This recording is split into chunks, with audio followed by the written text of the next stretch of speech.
Baseball legend Barry Bonds was at training camp today talking to the Sacramento Kings. I'll take you inside the practice facility, plus hear from Malik Monk, Davion Mitchell, and head coach Mike Brown right here on Locked On Kings. You are Locked On Kings, your daily Sacramento Kings podcast, part of the Locked On Podcast Network, your team every day. And now, ladies and gentlemen, it is that time for another episode of Locked On Kings.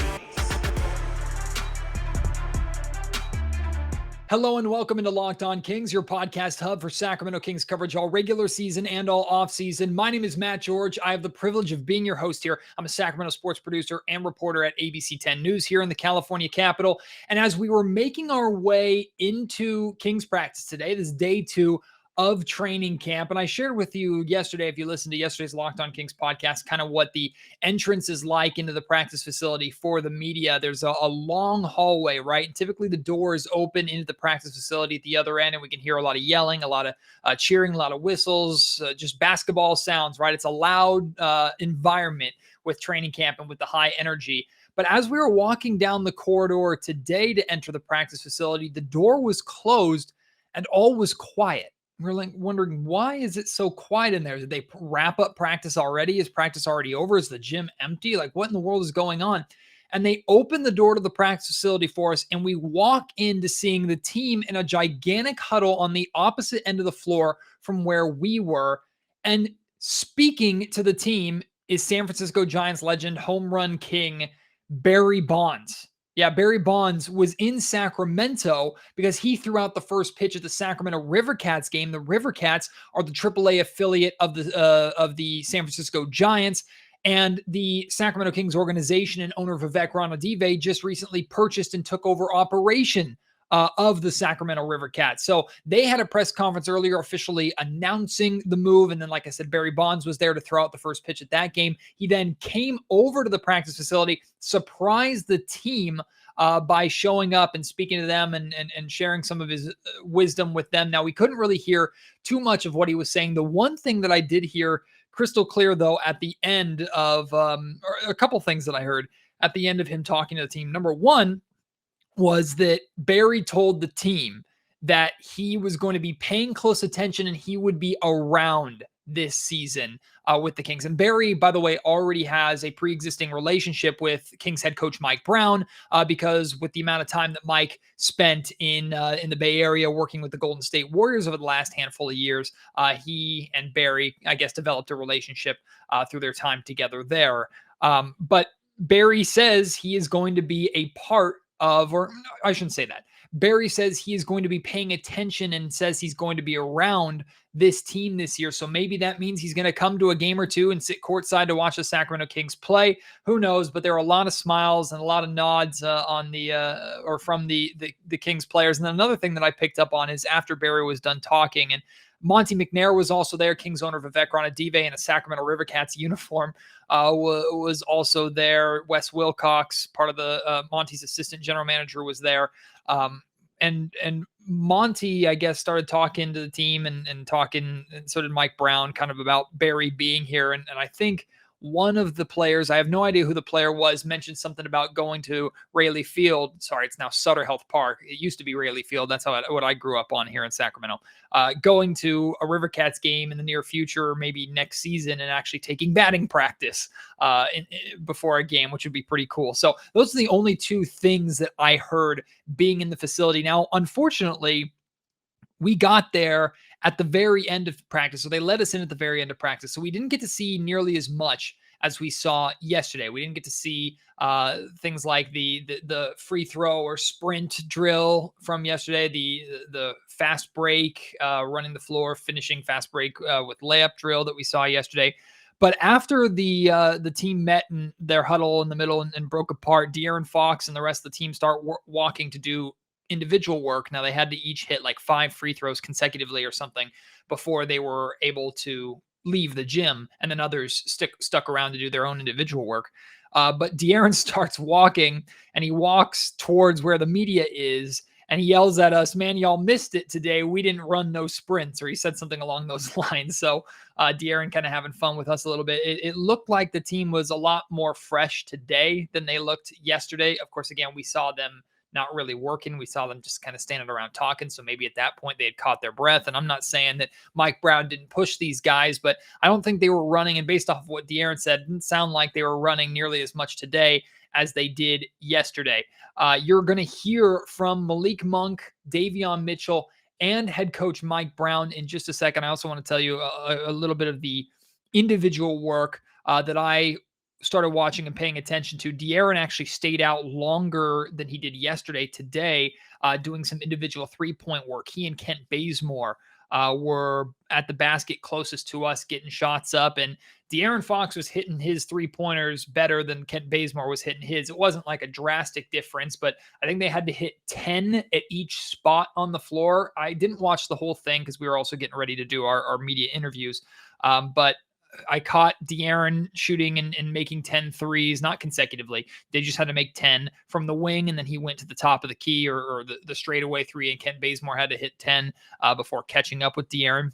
But we saw that, and I don't know really how much to read into what I saw from De'Aaron's jumper. It looks the same as it always has looked. It was going in at a pretty good clip. I would say he was probably shooting close to 50%. Again, these are wide open, in rhythm, rebounded, and catch and shoot threes. So nothing too crazy. You would expect him to hit them at a higher rate than he would during the regular season. But I would say he probably was, from what I paid attention to, hitting 50+% of his three-pointers. Kent Bazemore was probably close to that as well, maybe a little bit below 50%. And then I caught Chima Maneke speaking closely with and getting some wisdom out of Kings assistant coach Doug Christie. A couple other players were sticking around. Didn't see like Keegan Murray and Keon Ellis sticking around working on threes the same way they did yesterday, but other players were working on free throws or different things around the gym. So looked like a little bit lighter session of individual work for some players after the 2-a-day that they had yesterday. Now, I didn't hear anything about today being a 2-a-day practice, meaning yesterday they had their morning practice and then they had a practice in the evening. And then again, they had like a late morning, early afternoon practice today. So no idea if they're practicing again, but those were the observations that I had inside the Kings practice facility. Now I'm going to shut up so you can hear from the people that you want to hear from, starting with Malik Monk. Then it'll go to Davion Mitchell. Then it'll go to head coach Mike Brown, but the podcast does not end there. Once we're finished listening to the three of them, I want to share with you, there are two members of the Kings organization that I've been paying attention to over the last couple of days, media day, training camp, even before media day, and their confidence is noticeably different.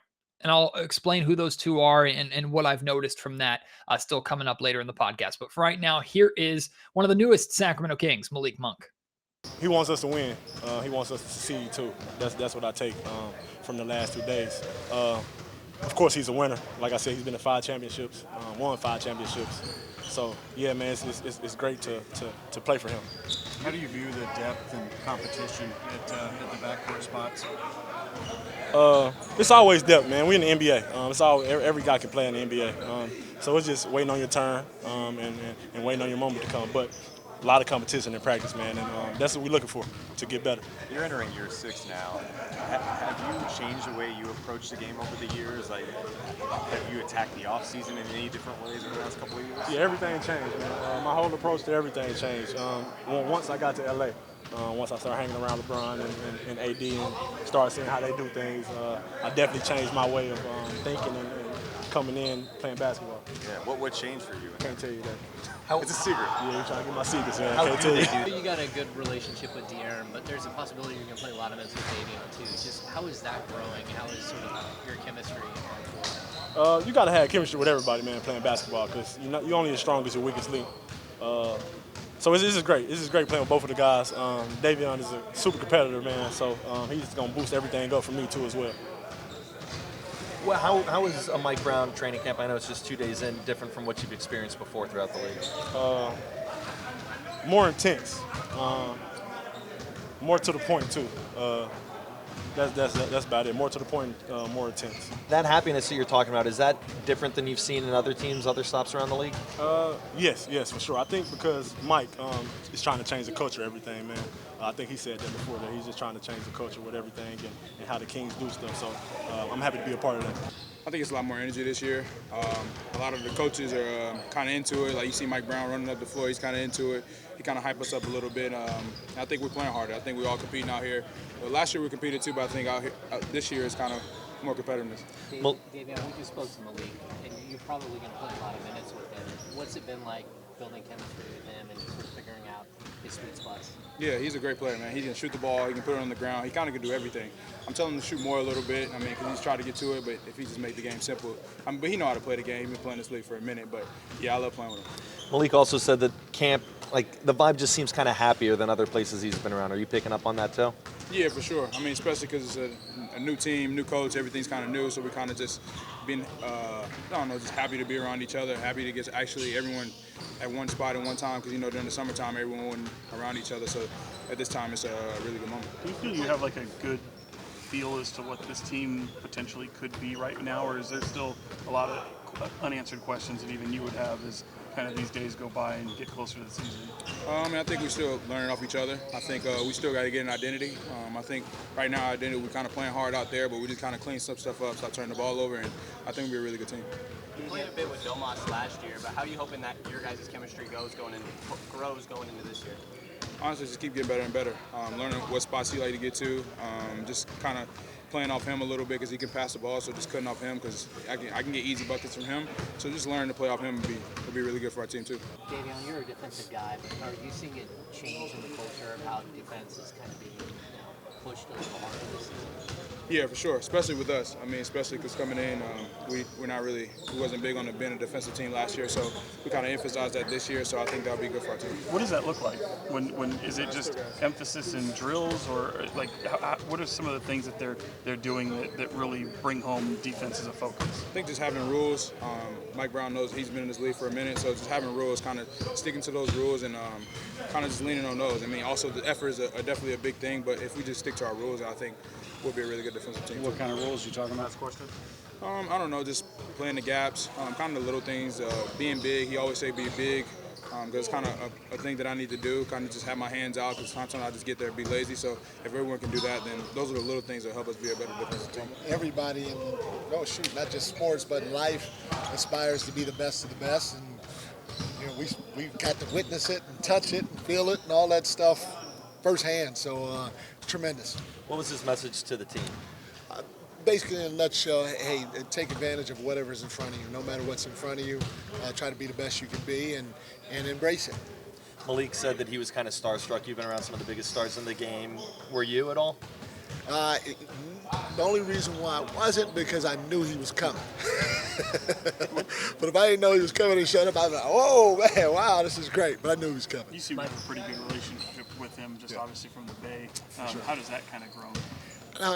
That's the neat thing about sports is you may not spend every day with a person or talk to a person every other day on the phone, but because of what we do, it's such a small community, you have a feel for who that guy is as a person, but more importantly, who he is for his accomplishments that he's brought to the game of sport, not just baseball.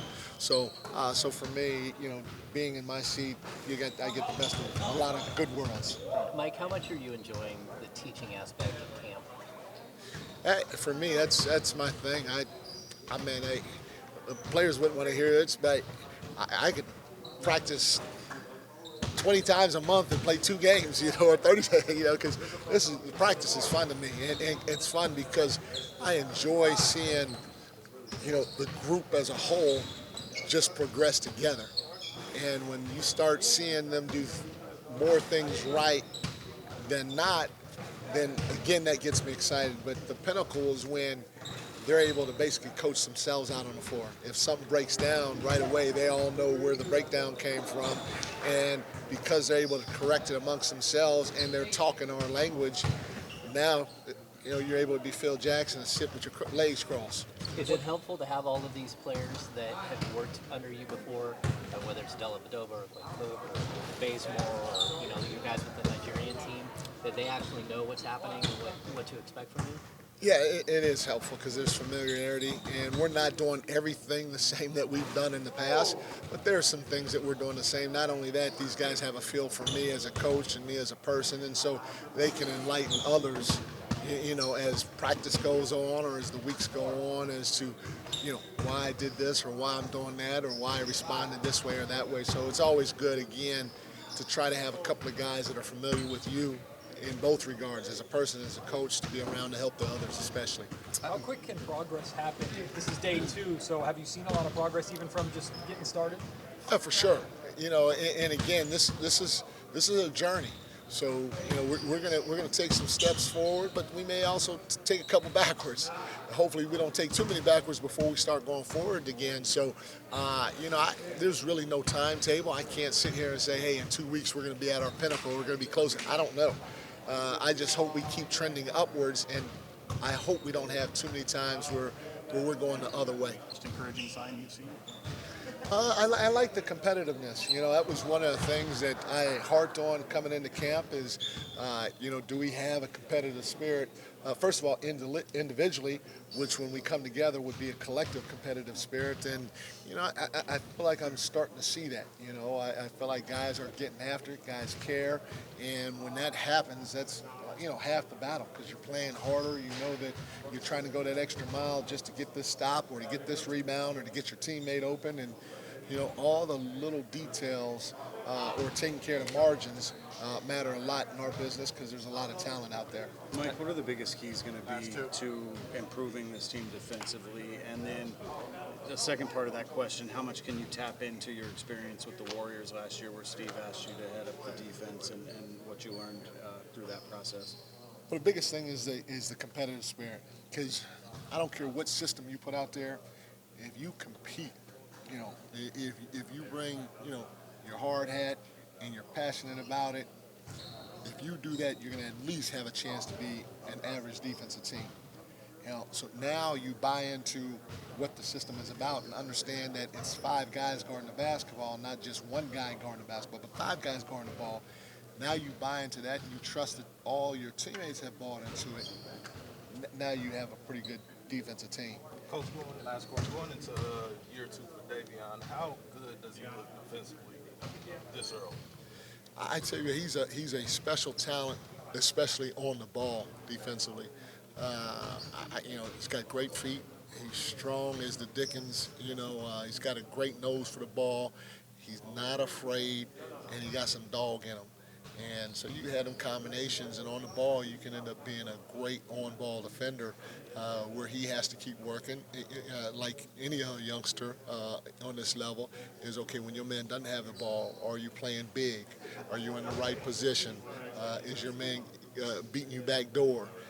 Is your man inching into you and getting in position to rebound? Are you in help position? Are you in the right help position so that you can recover to your guy on the kick out? There are a lot of little things that you have to be able to understand when you're off the ball in this league defensively because there are just so many talented players. And like I said, not one guy can guard the ball. It's got to be 5 guys guarding the basketball. So every time that ball moves, you should move even though your man doesn't have the ball. Today's episode of the Locked On Kings podcast is brought to you by BetOnline. BetOnline.net is your #1 source for your football information and betting this season. And it's not just the NFL, of course. There's college football that you can bet on right now. So many great game lines, props, odds, side bets, future bets with specific players and how they are going to perform on any given week. BetOnline gives you the latest player developments, team matchups, news, podcasts, and in-depth articles and analysis for every single game. And it doesn't just mean, or it's not just limited to football, of course. With the MLB playoffs coming up, you can bet on all the MLB action right now.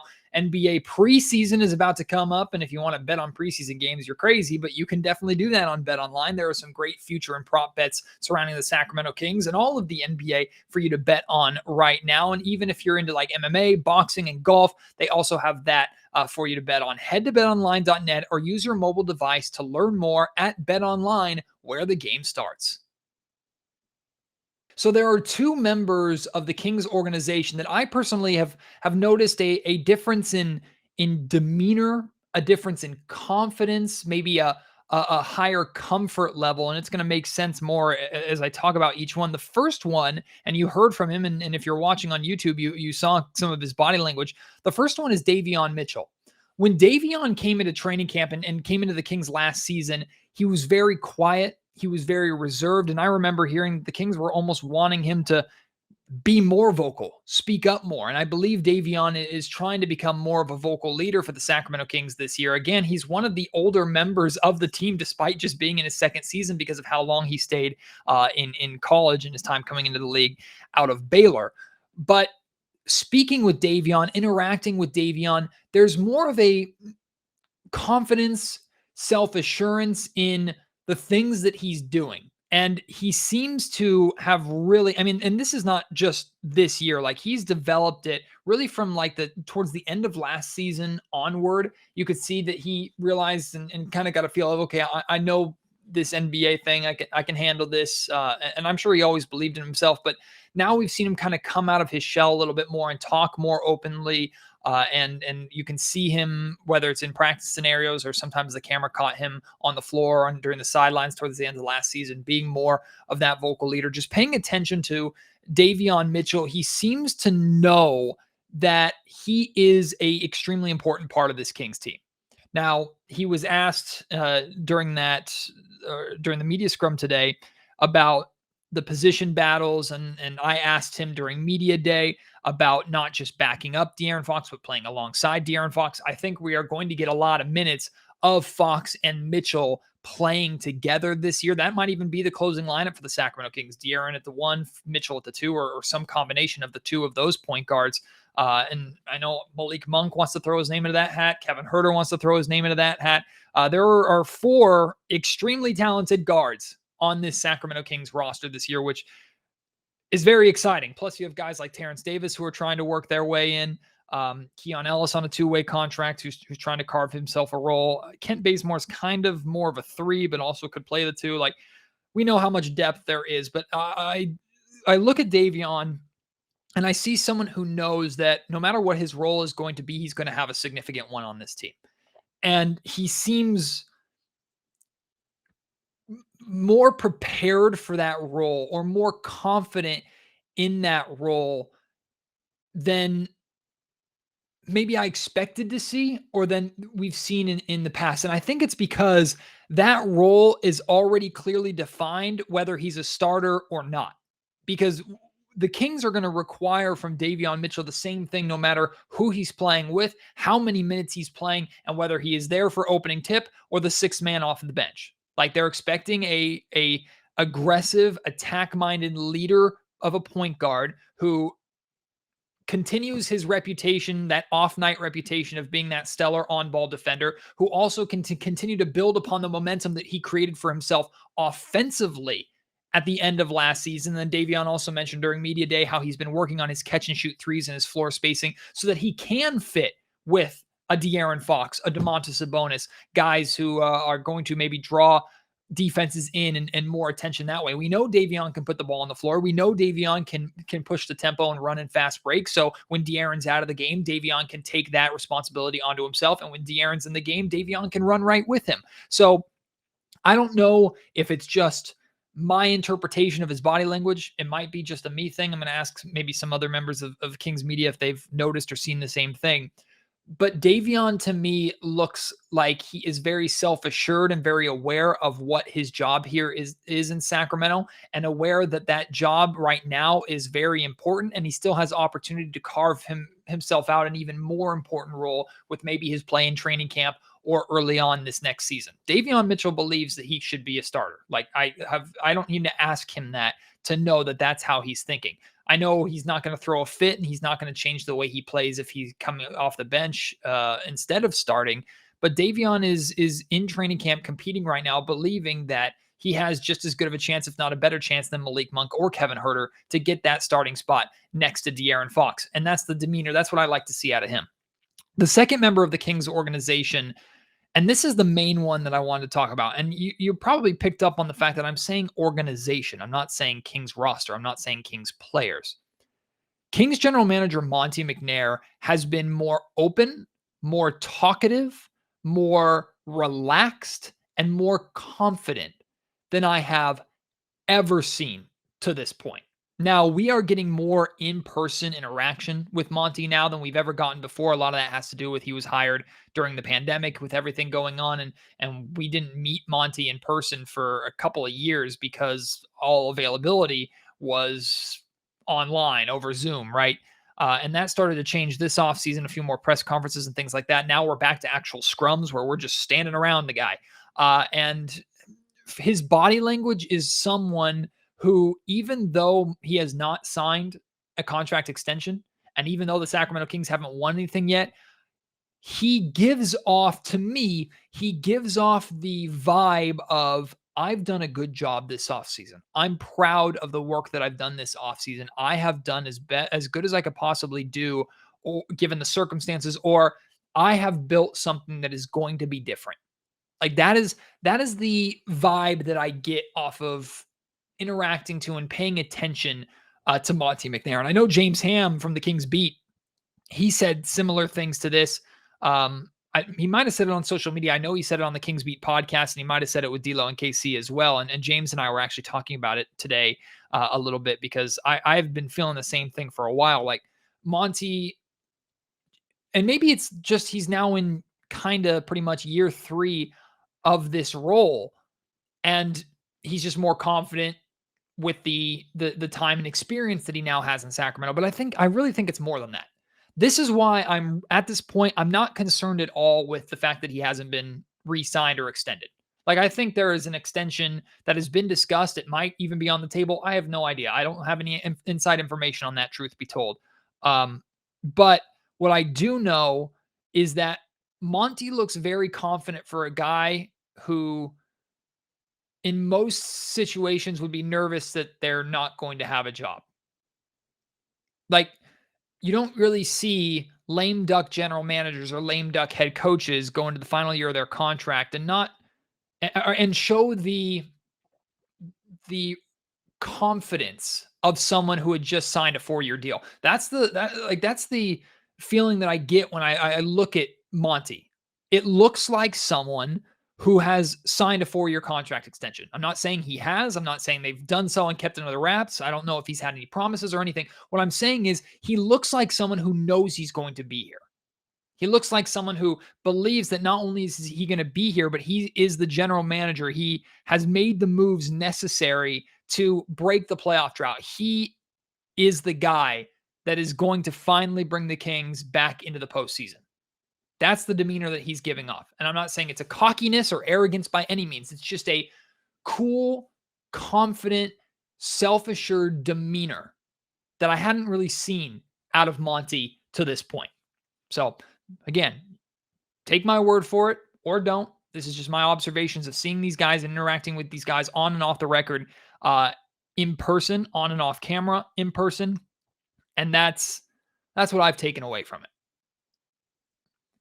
We are expecting more Sacramento Kings training camp media availability. They're absolutely having practice tomorrow. We haven't heard yet whether or not media are going to be invited. I heard rumors that potentially we could hear from De'Aaron Fox or Domantas Sabonis, maybe both of them tomorrow. Who knows, which would be great, of course. And hopefully tomorrow, if there is media availability, we actually get in at the end of practice so we can see a little bit more of what they're doing. Again, I have not seen any indication of what lineups are. If you care about which colored jerseys the guys have been wearing, De'Aaron Fox and Davion Mitchell have been wearing different colored jerseys. De'Aaron and Domantas Sabonis have been wearing the same color, like the dark jersey versus the lighter jersey. Malik Monk has been wearing the lighter jersey. Kevin Huerter's been wearing the darker jersey. Rashawn Holmes has been wearing the lighter jersey. So maybe that's an indication of starting unit, bench unit.